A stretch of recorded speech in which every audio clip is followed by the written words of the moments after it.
decided to build our own hardware because we were having lots of problems with our vendors fabricating and delivering our orders on time. And when we got the orders, there were defects, lots of parts we didn't need for months. It was chaos for everybody. It was seriously affecting our ability to be productive. We couldn't be productive because we were always waiting for last minute parts to arrive. Digging through excess inventory, there was a ton of waste. That's when we decided we had to have the ability to make our own hardware. The first thing we did was order a big drill press and a stud welding machine.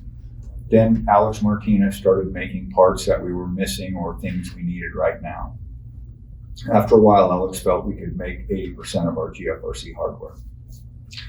We're currently producing about 90% of all plant and field hardware. We still have a couple pieces of equipment to buy and some loose ends to tie up, but for the most part, we are up and running. We had talked about building our own hardware shop in the plant for years. We were always busy, so it never got too much traction. For the last couple of years, we have been trying to get our vendors to deliver the parts we needed when we needed them. There was an effort to reduce inventory and move closer to one-piece flow. Well, it didn't work out too well.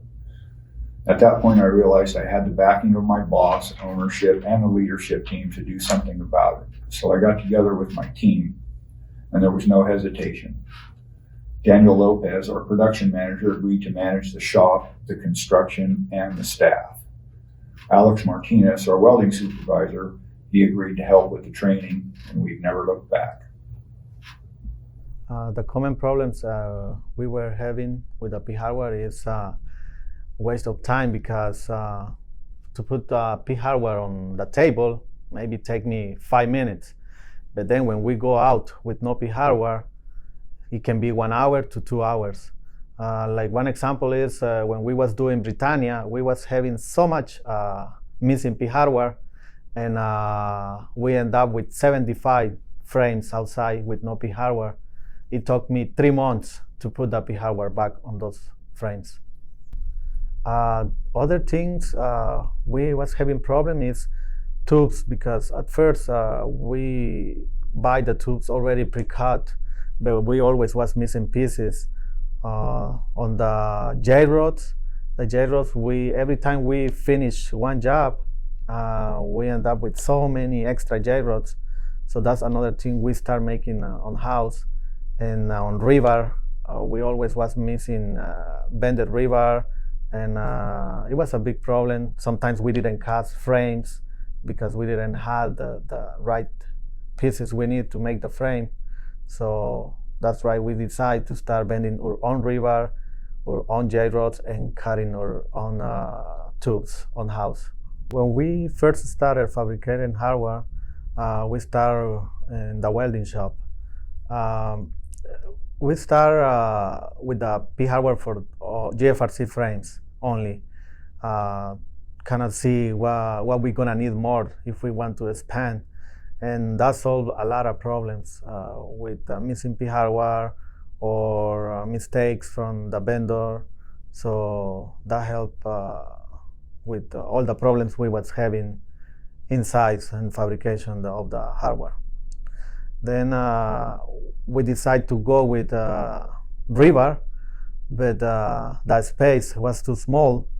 Then Tom suggested to go downstairs and look for a place that we can add more equipment to expand with the more P hardware that we was receiving for rebar, and then eventually we went with the field. When we first started fabricating hardware, we started with one magnet drill, one stud gun, and the shear machine. That was all we was using, and one little saw. After that, we decided to go with the GFRC and rebar P hardware. Then we start growing little by little using the torch, and we went outside with the P hardware for the field. Not everything, but a lot. Since we have expanded the hardware shop, our team has grown, and so has the opportunity to train on the new equipment. It's been a long process because we had equipment that I never used before, like the CNC machine. I learned how to use it, and that way it's easy for me to teach the other guys, or any problem we can solve it quick. We had trained them on the CNC, on the new saw, on the shear machine, and also teach them how to read drawings. That way nobody needs to be on top of them all the time when they're working on the hardware. The first challenge was talking to the rebar and getting their buy-in on plans to move the rebar and QA area and making room for the location of the fab shop. The new tools and machinery that were added to the shop are the hem saw, cuts all of our angle and tubes. 2 Lincoln MIG welders are used to assemble all of our parts together. CNC plasma is to cut all of our typical orders with large quantities. Scotchman 150-ton punch press, angle iron, and flat bar shear punches and shears are material orders.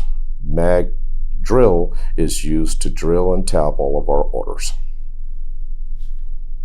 Bringing in new machinery and tools has allowed us to start making the majority of our in-house hardware for GFRC, precast, and field hardware. Yay! The plan is to make 100% of our own hardware in-house, continue improving our fabrication process, and in the future the goal is to take on outside orders.